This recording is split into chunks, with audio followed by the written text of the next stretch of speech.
উপস্থিত সকল কৃষ্ণ অনুরাগী এবং আমার গৌরনীরাগী ভক্তবৃন্দের চরণে অধম গীতকে নিয়ে প্রশংসা হয় এবং তার সম্প্রদায়ের পক্ষ থেকে আপনাদের আত্মীয় রান্নাচর্যা জানায় কোটি কোটি দণ্ডবাদ প্রণাম।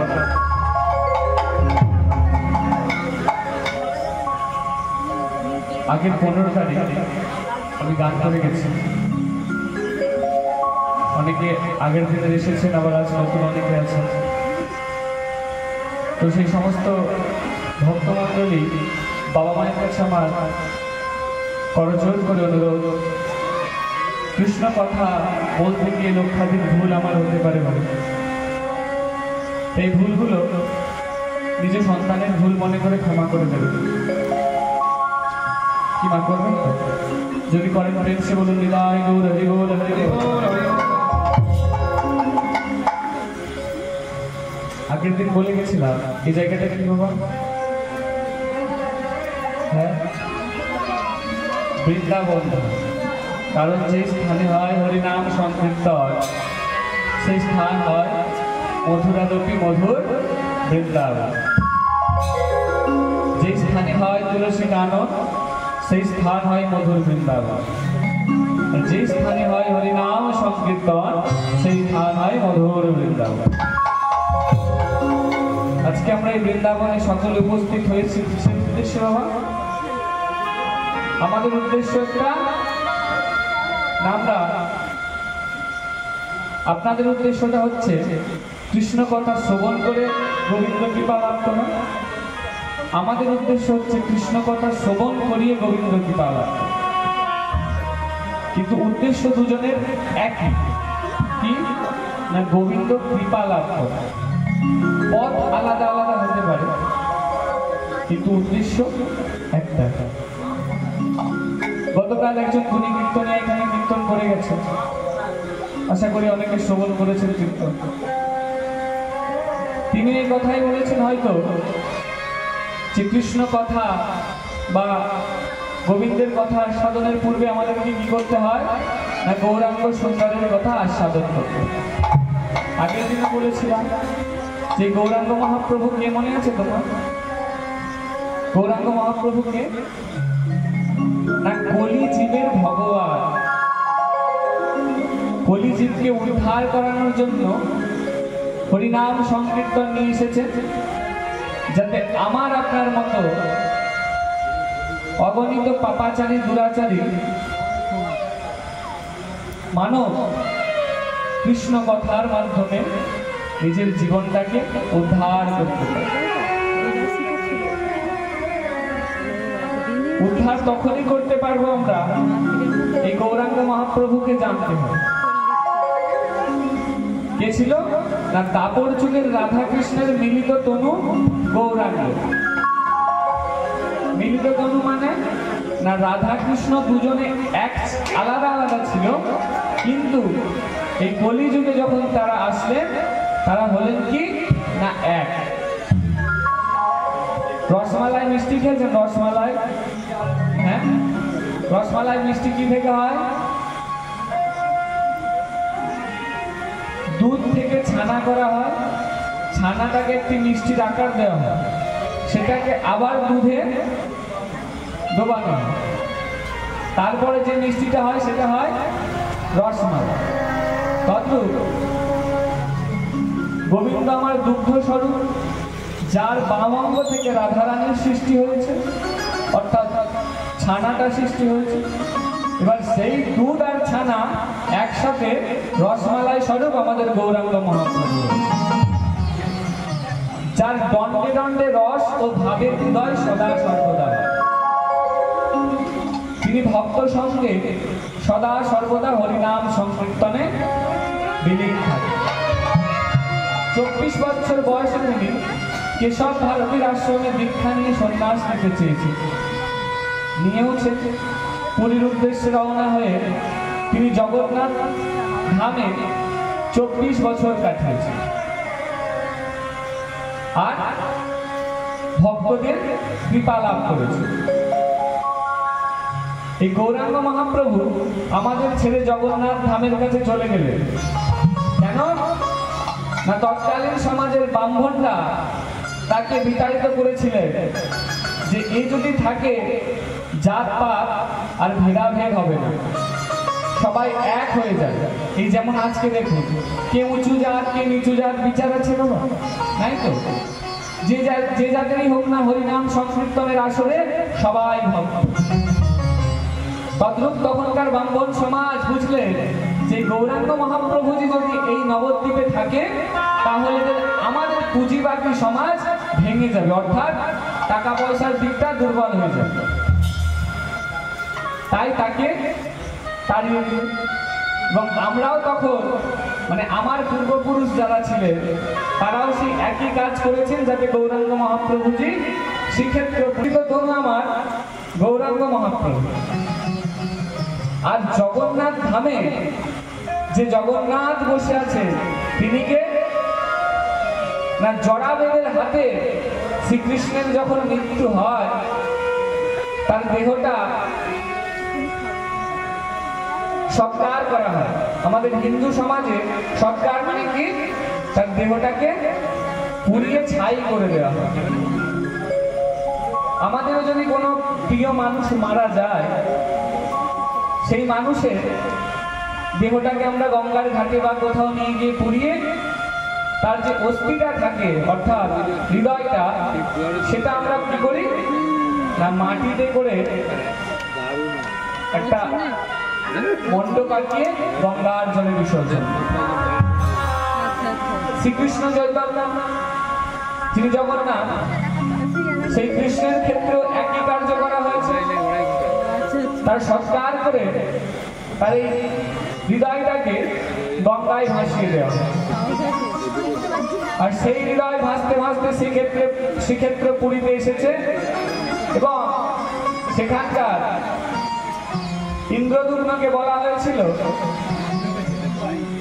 যে তার থেকে একটা মূর্তি তৈরি করে তার পূজা পাঠ করবে, আর সেই মূর্তিটাই হচ্ছে জগন্নাথ। তাহলে এখানে গৌরাঙ্গ মহাপ্রভু বা জগন্নাথের কোনো আলাদা তফাৎ আছে? নেই। যেই জগন্নাথ সেই গৌরাঙ্গ। আজকে এই জগন্নাথের উদ্দেশ্যে হরিনাম সংকীর্তন হচ্ছে, তাই এটুকু তো না বললে জগন্নাথ ক্ষেত্রে পাপ হবে আমার, তাই বলবো। আচ্ছা, আমার প্রেমের ঠাকুর গৌরাঙ্গ মহাপ্রভু অকাতরে হরিনাম সংকীর্তন মেলাতে এসেছে, আর ভক্ত সঙ্গ নিয়ে হরিনাম সংকীর্তন করছে। এবার হরিনাম সংকীর্তন করতে গিয়ে আমরা যদি হরিনাম সংকীর্তন শুধু করি, বাবা কেউ আসবে না। মাইক করতে হবে, লাইট করতে হবে, প্যান্ডেল করতে হবে, শতাধিক লোকের বাড়ি বাড়ি গিয়ে নিমন্ত্রণ করতে হবে যে চলো আমার বাড়িতে হরিনাম সংকীর্তন হবে। গৌরাঙ্গ মহাপ্রভু থাকাকালীন যেমন সমস্ত মানুষ তাকে সম্মান করতে, আবার কিছু মানুষ তাকে অসম্মানও করত। তাই শিবাস পণ্ডিতের বাড়িতে গৌরাঙ্গ মহাপ্রভু হরিনাম সংকীর্তন করে একে অপরকে দিয়ে কি করেছে, ফাঁদ পেতেছে। কিসের ফাঁদ? হরিনাম সংকীর্তনের। আরে মোর আরে মোর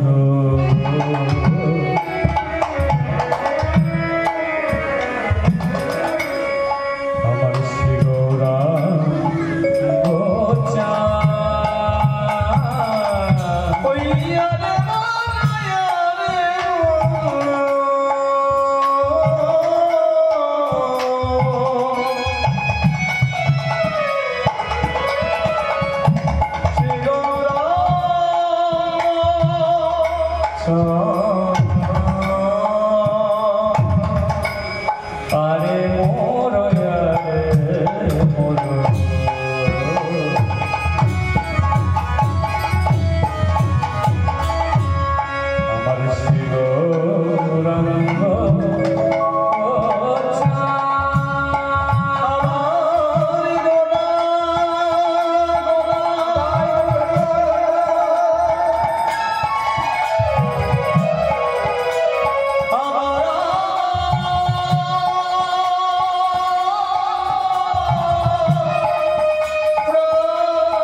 শিবায়ারে মনয়ারে আমার গৌরাঙ্গ আবার অক্ষী লচি বেরোমন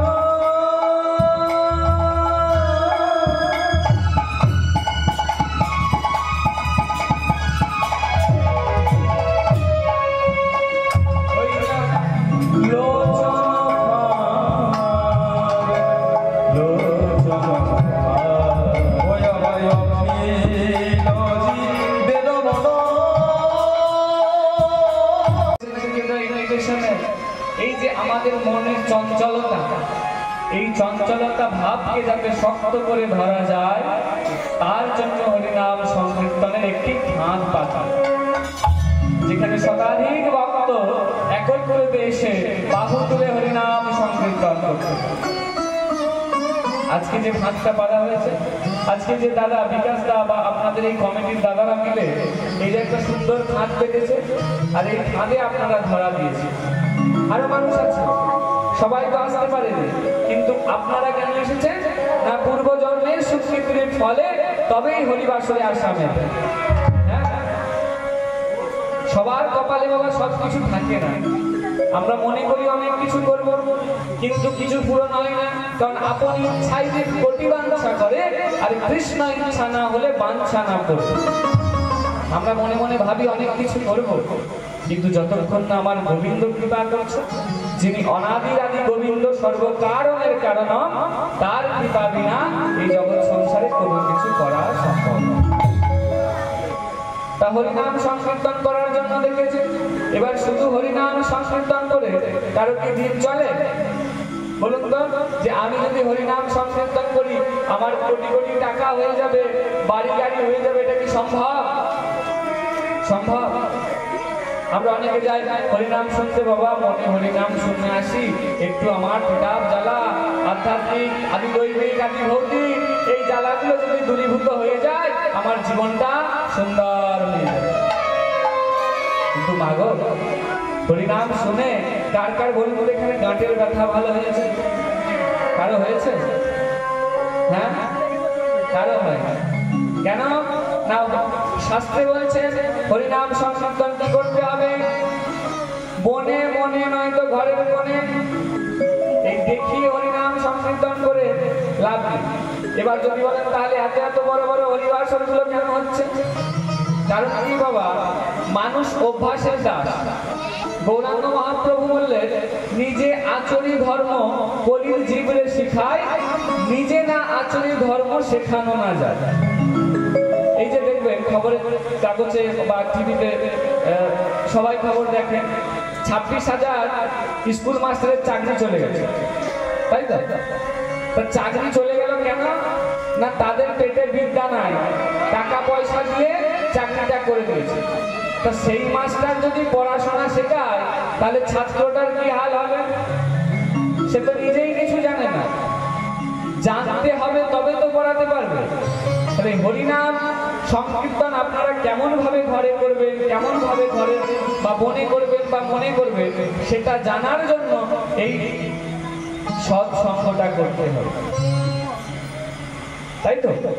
হরিনাম সংকীর্তনে এসে একে অপর ভক্তকে আলিঙ্গন করে ভক্তের হৃদয়ের কথা জানতে হবে।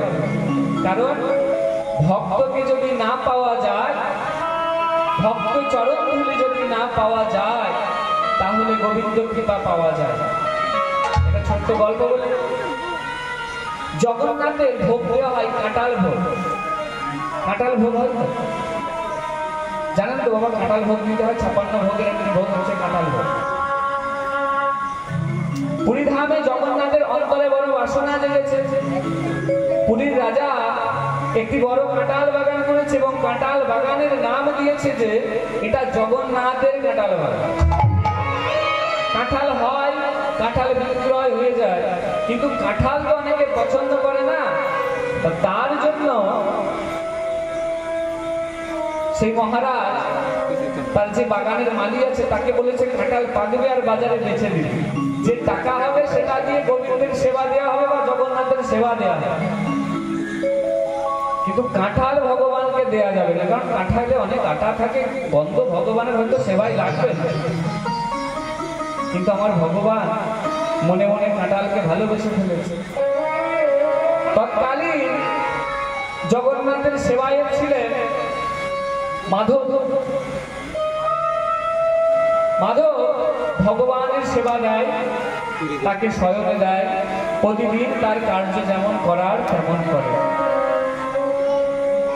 তার নিজের কাজ করে নিজের বাড়িতে যায়, সেবা করে, সেবা করার পর শয়নে চলে যায়। নিত্যদিন এমনটি হয়। এই আষাঢ় মাস রথের আগে যখন কাঁঠাল হালকা হালকা পেকেছে, কাঁঠাল পাকলে একটা সেন্ট বেরায় না? যদি একটা গাছে কাঁঠাল থাকে